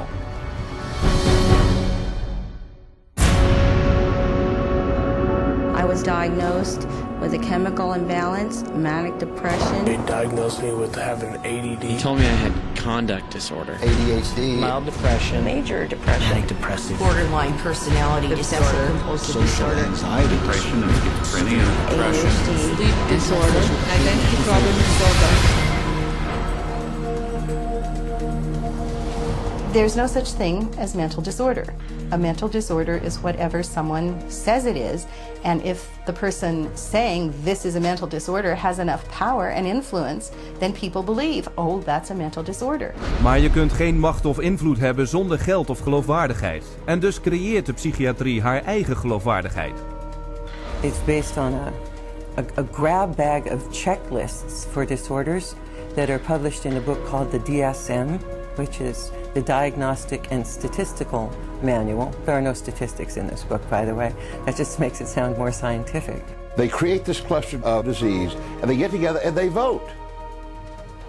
Is this a disease? All in favor say aye. It's marketed as a scientifically based document. Now, the American Psychiatric Association, which publishes the DSM, do a lot of work to create an aura of scientific precision around the DSM, but it's not scientifically based. Sinds de eerste editie van de DSM is het aantal geestelijke stoornissen dat na een stemming in het diagnostisch handboek is opgenomen, toegenomen tot 374. En met elke nieuwe stoornis creëren psychiaters weer een nieuwe manier om de mensen te bedriegen. If you have 27 ways to bill in the DSM, that's 27 ways to bill. If you have 300, that's 300 ways to bill. So you can pretty much find anyone walking on the street that could fit into a DSM somehow. When you build insurance companies, you can't say the word. You've got to send in a number. And they have numbers for the most ridiculous things. You know, like arguing with your mother or peeing in the bed. Adolescent rebellion disorder is an official psychiatric diagnosis. Arithmetic learning disorder is an official psychiatric diagnosis.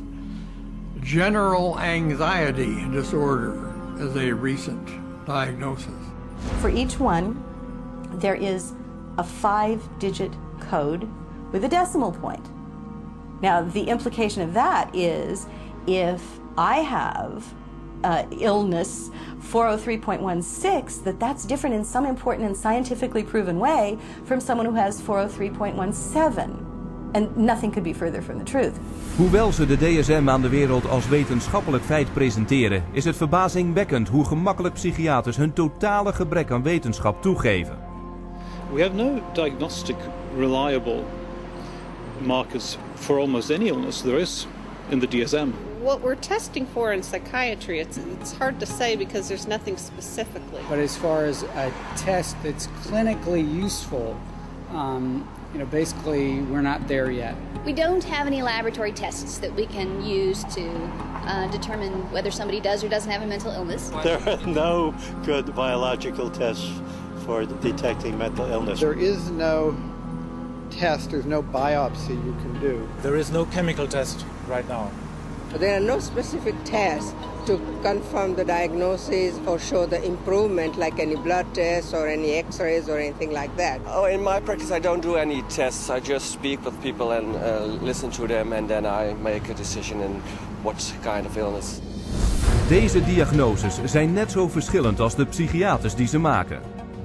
In dit filmpje met de verborgen camera ging een persoon naar verschillende psychiaters en klaagde daarbij over dezelfde symptomen. I'm extremely unorganized, and I didn't used to be. It's caused problems in the family. It's caused problems getting, I'm self-employed.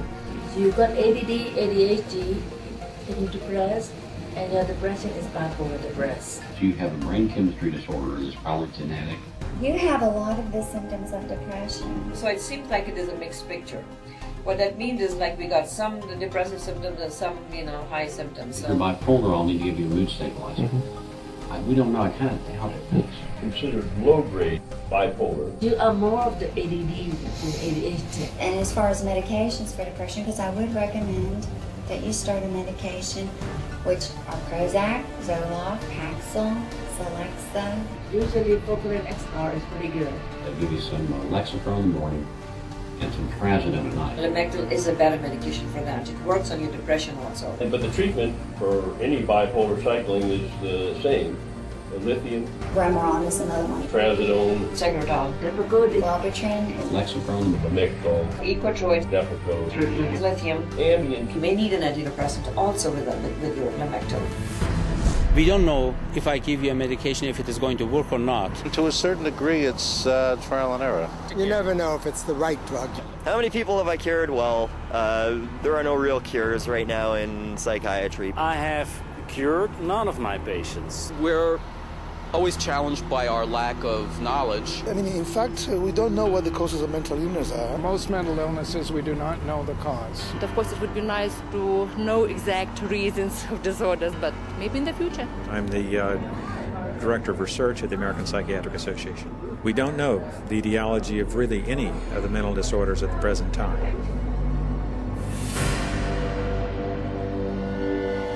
DSM-5 is coming out. It's grown to 10 times its original size, and it labels everybody. I could find 5 diagnoses that would fit you or anybody else. Vergelijk dit met de onderzoeksmethodes van de pathologie. Een echte wetenschap die door het gebruik van een grote verscheidenheid aan precieze diagnostische tests echte ziektes ontdekt. We do millions of laboratory tests as well as the structural examination and the microscopic examination. It's a whole series of applied scientific procedures. In the case of psychiatry, there isn't any laboratory tool that can precisely identify a psychiatric disease and allow it to be classified. It's not as if there's some study of tissue or some study of the body or some study of matter. These are all categories which are made up. They're simply made up. They don't exist in nature. They're decided upon by psychiatrists and voted on. Psychiaters zijn niet de enigen die profijt hebben van de DSM. Overal waar je een psychiatrische diagnose vindt, vind je ook een psychiatrisch middel. The pharmaceutical corporations now contribute enormous sums of money for the education of psychiatric residents and for the support of research by their professors, so that psychiatry today has become in America, has become very largely learning which drug to use with which disease or disorder. We need to make sure that we understand the very close interactions among the American Psychiatric Association with its DSM, the pharmaceutical companies, who love the fact that every time there's a new edition of the DSM, there are dozens more categories in there, and so more conditions for the drug companies to say, oh, we've got a pill for that. In 2006 werd door een onderzoek bekend dat 56% van alle psychiaters die besluiten welke stoornissen er in de volgende DSM moeten worden opgenomen, financiële banden met tenminste één farmaceutisch bedrijf heeft. Vandaag de dag zien we de gevolgen. Een spervuur van middelen, elk bedoeld voor een verzonnen stoornis, die door een geheel willekeurige diagnose uit de DSM wordt ondersteund. The fact that it is couched in the language of science, without necessarily having any of the scientific data or underpinnings to justify it, is as threatening as anything we've seen today. En de laatste en meest dure strategie van de psychiatrie is om mensen voor de gek te houden door echte geneeskunde te imiteren. Hersenscans. We can scan all the brains we want to. The fact that we see changes in different people's brains, changes in functioning, doesn't mean that we've discovered anything that has its origin in the brain. It just means that we're seeing changes, but it doesn't mean that there's something wrong with the brain. Psychiaters en psychologen gebruiken de DSM om wereldwijd 450 miljoen mensen het etiket geestesziek op te plakken. Een aantal dat gelijk is aan de bevolkingen van Frankrijk, Italië, Duitsland, Canada, Australië, het Verenigd Koninkrijk en Rusland samen. Terwijl de omzet van de psychiatrische middelen die ze pushen jaarlijks meer dan $27 miljard bedraagt, levert de overheidsfinanciering voor deze patiënten de psychiatrie jaarlijks $440 miljard op. En een groot deel van dat geld komt uit het diagnosticeren en drogeren van degenen die ons vertrouwen en het meest kwetsbaar zijn.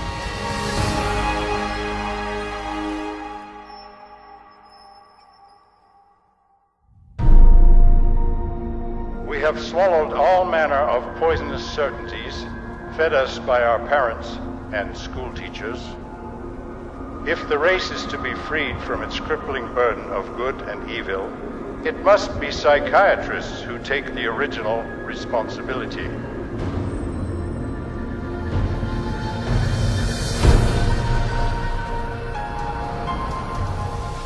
De uitspraak van Brock Chisholm typeerde de rechtstreekse psychiatrische aanslag op ons schoolsysteem.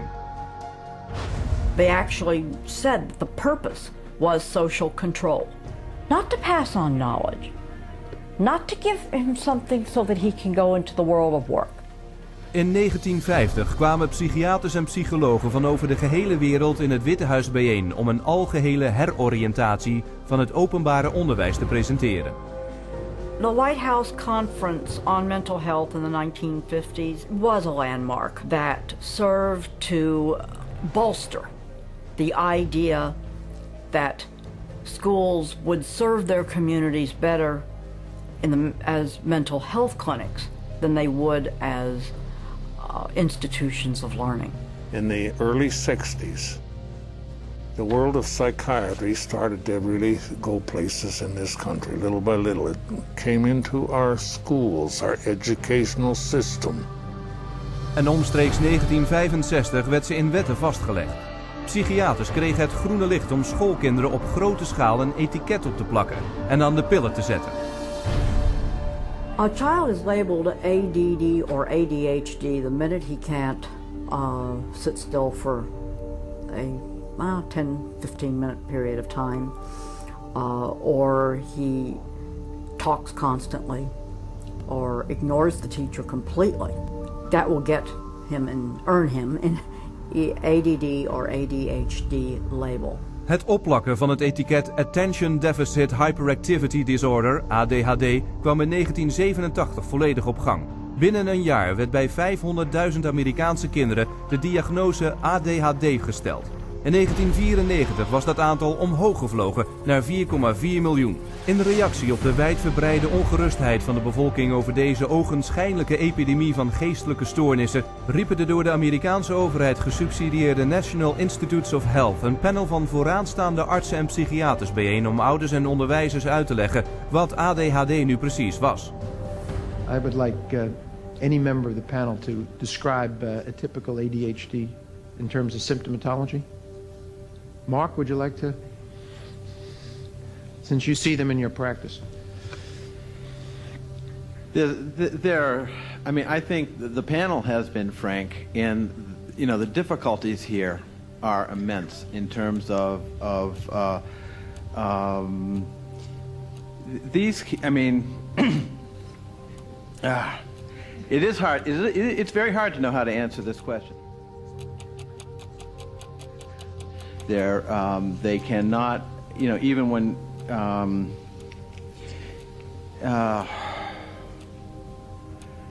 they are as if driven by a motive. There are some good clinical descriptions.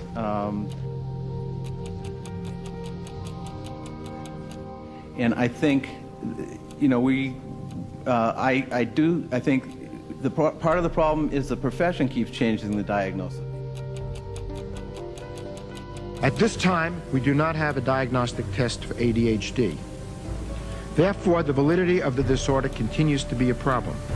Maar deze schokkende bekentenis hield schoolpsychiaters niet tegen. 2 jaar later was het aantal Amerikaanse leerlingen dat de diagnose ADHD had gekregen omhoog geschoten naar 6 miljoen. Vandaag de dag zijn er wereldwijd 20 miljoen kinderen die het etiket van een of andere leerstoornis opgeplakt hebben gekregen. Een diagnose die vaak binnen een paar minuten wordt gesteld. We would sit behind a two-way mirror along with the parents. We would then look at the child. We would do small manipulative activities with them to see where their deficit was. It was wrong what we were doing. We were looking at a 5-minute glimpse of this child's life and saying, okay, here you go. Here's a little pill, take it, you'll be fine. Deze pilletjes, zoals Ritalin, Adderall en Concerta, worden door de Amerikaanse Drug Enforcement Administration als zeer verslavende stoffen in dezelfde categorie ondergebracht als cocaïne, heroïne en methamfetamine. When I was on the Ritalin, it made me just feel totally different, like I wasn't who I was. I was, flipping out, was twitching, going crazy. I felt like I was out of it all the time, like I wasn't there, I wasn't human. You're just a zombie, pretty much.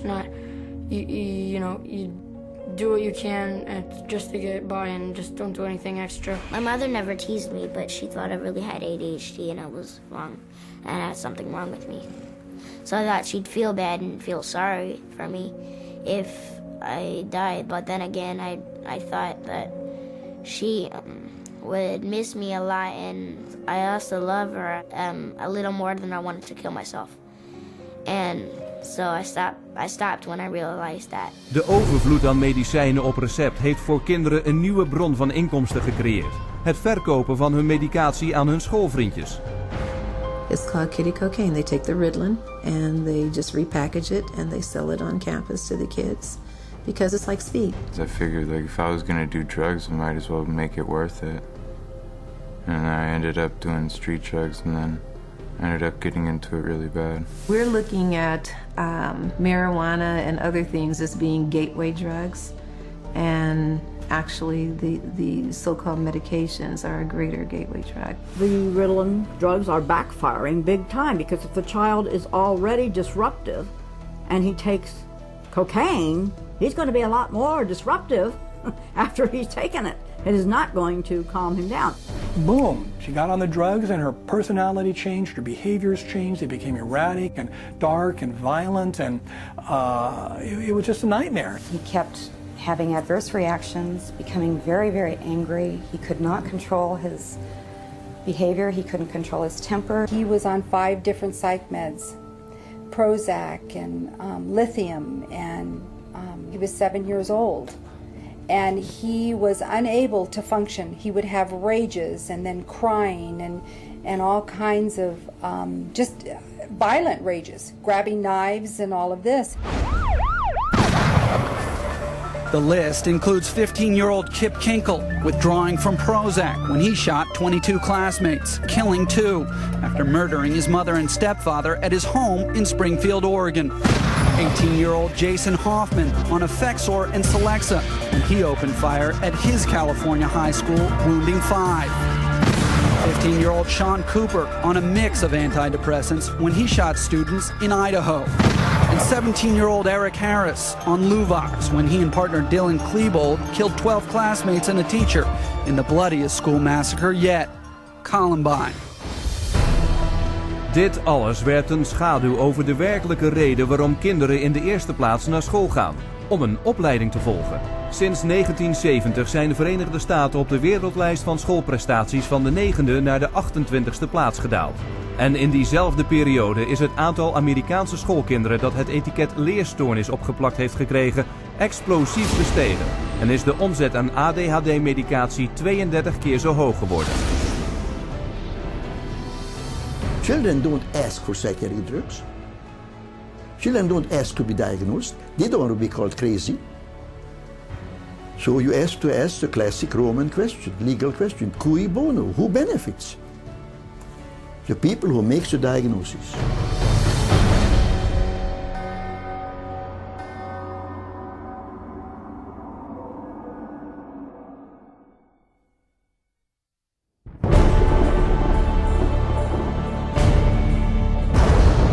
Psychiatry should actually go into government, that politicians should listen to psychiatrists. Psychiatrists should be in every parliament and should direct and monitor political activities.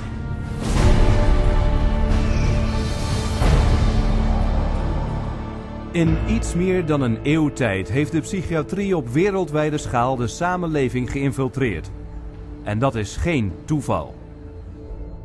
People aren't aware that in 1940 a prominent British psychiatrist, Colonel J.R. Rees, addressed the National Council on Mental Hygiene and set the agenda for psychiatry for the next 60 years.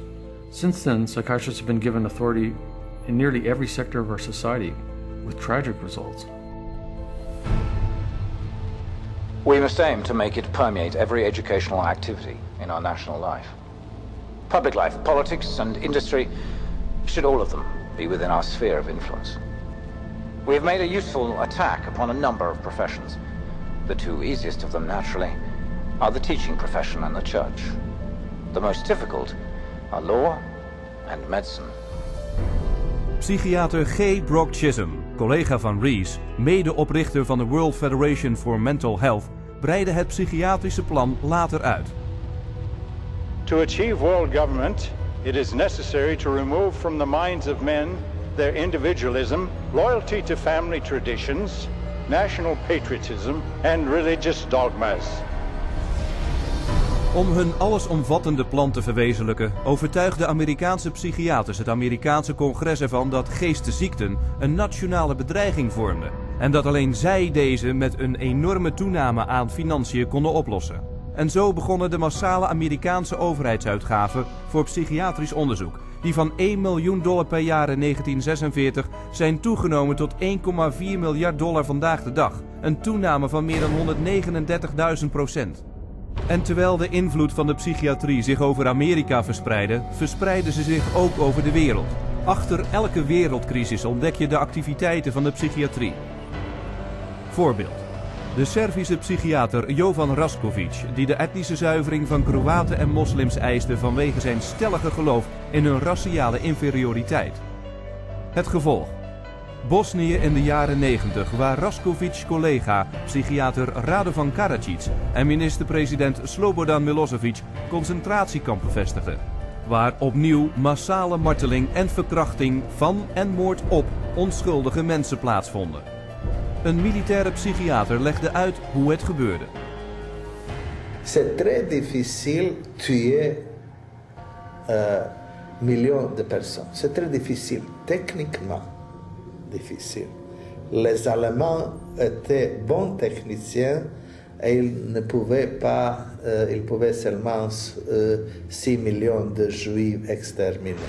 Ils massacrent, par exemple, 100 ou 200 de personnes. Ou viole sans femme et sans jeune fille. Pour que les autres sont effrayés et échappent. Alors vous avez le terrain pur. Met de 100 jaar oude conditionering van Pavlov gecombineerd met moderne mind control technieken kunnen psychiaters en psychologen normale mensen en zelfs kinderen in massamoordenaars veranderen. You could train them to use firearms indiscriminately. You could train them to shoot people with very little feeling or thought. You could train them to use abusive and brutalizing procedures in order to obtain information with no hesitancy, with no concern. Zo worden terroristen gemaakt. Na 11 september werd Osama Bin Laden bestempeld tot het meesterbrein achter de aanvallen. Maar de erkende vertrouwensman en commandant van Al-Qaeda is Ayman al-Zawahiri. In psychologie en farmacologie onderwezen aan de Universiteit van Cairo. En schrijver van het Al-Qaeda trainingshandboek over het gebruik van psychiatrie als dwangmiddel. En voor het regisseren van de terroristische aanslagen in Madrid verliet Abu Hafiza, een andere Al-Qaeda-agent in het veld, zich op dezelfde technieken om mensen geestelijk te manipuleren. You can implant memories.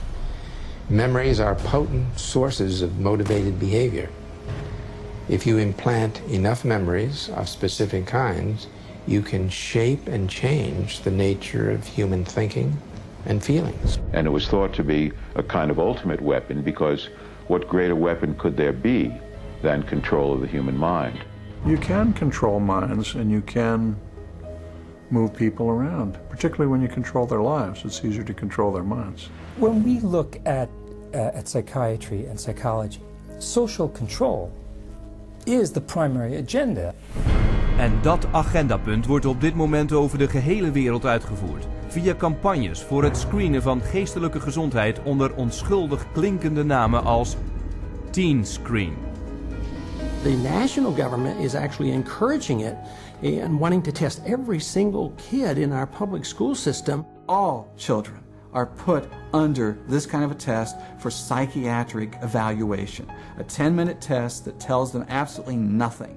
I predict that upwards of 90% of all the people screened will be diagnosed as having a psychiatric disorder, which means that we'll have an entire generation that will be a perfect profit center.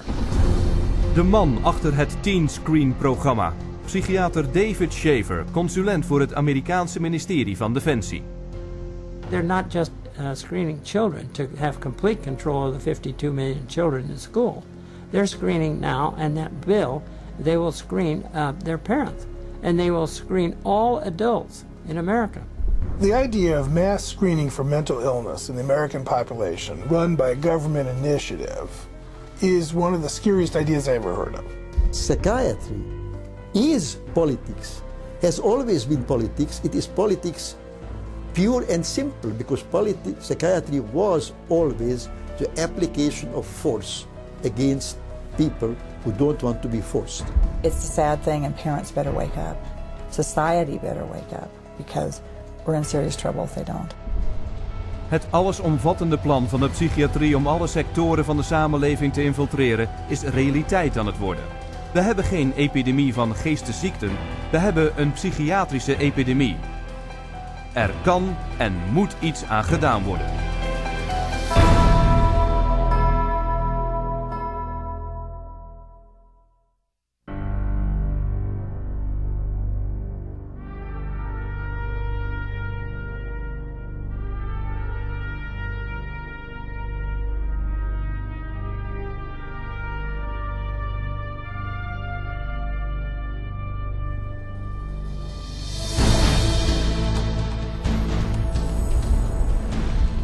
Opgericht in 1969 door de Scientology-kerk, de Citizens Commission on Human Rights onderzoekt en onthult psychiatrische schendingen van mensenrechten. Vanuit hun internationale hoofdkwartier in Los Angeles, Californië, documenteert CCHR de opdringerige en vernietigende praktijken van de psychiatrie en publiceert de bevindingen en maakt ze zo beschikbaar in 15 talen. Meer dan 8 miljoen exemplaren zijn uitgegeven aan professionals in de gezondheidszorg, regeringsambtenaren, onderwijzers en bedrijfsleiders over de gehele wereld. Het hoofdkwartier is ook de plek van de wereldberoemde tentoonstelling Psychiatrie, een industrie van de dood. Met als middelpunt 14 documentaire films laat deze ultramoderne tentoonstelling de geschiedenis van de psychiatrie zien. Vanaf het begin waar de geesteszieken als dieren in kooien gestopt werden, tot het hedendaagse drogeren van mensen in grote hoeveelheden, als de genezing voor verzonnen geestelijke stoornissen. Rondreizende versies van de tentoonstelling bezoeken honderden steden op 5 continenten, om op die manier honderdduizenden bezoekers de duistere waarheid achter de psychiatrie zelf te laten ontdekken. Wat vandaag een wereldwijde mensenrechtenbeweging is, begon meer dan 30 jaar geleden met een gevecht voor de vrijheid van één persoon, Victor Ghiori, onder dwang afgevoerd naar een psychiatrisch ziekenhuis in Pennsylvania. He was interviewed by a psychiatrist who said, "I can't understand a word this man is saying. He's incoherent. Obviously a paranoid schizophrenic. Commit him," which they did. Now, he wasn't babbling incoherently, he was speaking Hungarian.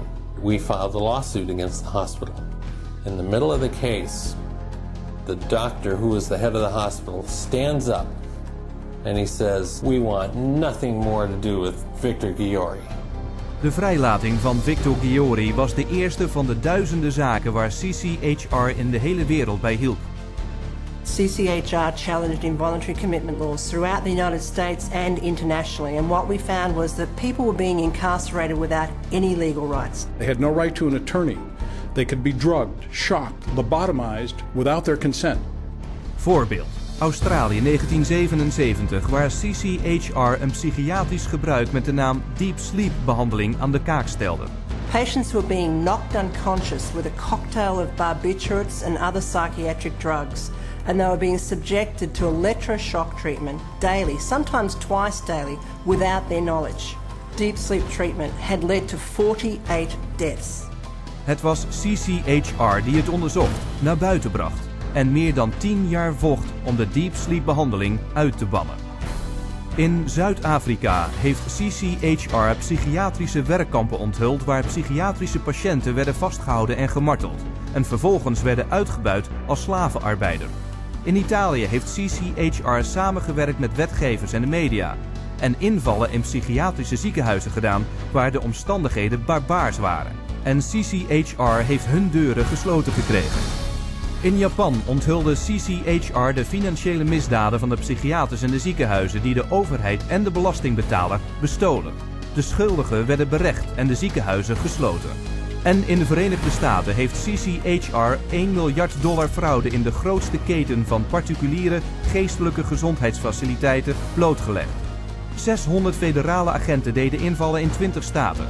Een heleboel mensen werden voor het gerecht gedaagd, miljoenen aan boetes opgelegd en de hele keten van corrupte ziekenhuizen ging bankroet en werd permanent gesloten. En achter elke publieke waarschuwing voor psychiatrische middelen die je op dit moment tegenkomt, zit CCHR. CCHR has documented the side effects of these drugs, has taken evidence to the FDA, has gone to Congress, has obtained congressional hearings. It took 13 years before the FDA finally admitted that those drugs can cause suicide and issued black box warnings. We got 9 state laws passed. Following that, it was the introduction of the Child Medication Safety Act in 2004. Alleen al in de afgelopen 3 jaar zijn er meer dan 50 internationale waarschuwingen van medicijnenregulerende instanties geweest die de gevaren van psychiatrische middelen onthullen. History has told us every workable method that could be used to help people who are seriously disturbed, who do need some sort of treatment, has been suppressed and smashed by the vested interests of psychiatry and the pharmaceutical industry. The public's largely been getting their information from the industry that benefits on putting them on psychiatric drugs. It's an advertising campaign. It's not science, it's marketing. CCHR is causing things to change by being champions for a growing number of well-intentioned people who are risking their professional careers to speak up against the abuses of psychiatry. Having that support from a group like this has made a tremendous difference in what I feel personally that I've been able to accomplish. So I think of CCHR as fellow soldiers. I'm unaware of any other organization that does the kind of work that CCHR does, particularly on the scope and the level that they do. CCHR has been very effective at moving the ball down the field. One at a time, one state at a time, one legislator at a time. CCHR has had the resources to be able to teach and have legislators become more aware of what the problem with the psychotropic drugs are. CCHR has researched the issue. When you need the facts, you go to CCHR. Vandaag heeft CCHR meer dan 300 afdelingen in een groot aantal landen over de hele wereld. Waar en wanneer psychiaters dan ook mensenrechten overtreden, CCHR brengt zijn boodschap aan de mensen. Van de Verenigde Staten tot Japan en van Canada tot het Verenigd Koninkrijk houden invloedrijke leden van CCHR optochten om er zeker van te maken dat bescherming en vrijheid van psychiatrische mishandeling bestaat voor iedereen. It's essential that CCHR does their job and gets the support to do their job, because the extent to which they do, the whole vehicle that's out of control about psychiatry gets to be contained and gets to be eliminated. It scares me to think if this doesn't happen. I've seen up close what it's like, and it scares the daylights out of me. You have 100,000 people electroshocked every year. You have 17 million children worldwide taking mind-altering drugs. You have people being involuntarily committed every 75 seconds, and it's all under the guise of mental health. The only way that you're going to get humane treatment into the mental health system is to take psychiatry and the vested interests out of the picture. And only then will you see people truly obtaining mental health. You have two choices. Either you pretend you knew nothing about it, or you do something about it. With knowledge comes responsibility. That's why we're here. That's why people are joining forces with CCHR. Duizenden mensen van iedere geloofsovertuiging en manier van leven hebben zich al aangesloten. CCHR onderzoekt en onthult psychiatrische schendingen van mensenrechten. En zal dat blijven doen tot de misbruikende en dwingende praktijken ophouden. En iedereen zijn mensenrechten en waardigheid terugkrijgt. Uw hulp is nodig. Vecht met ons mee.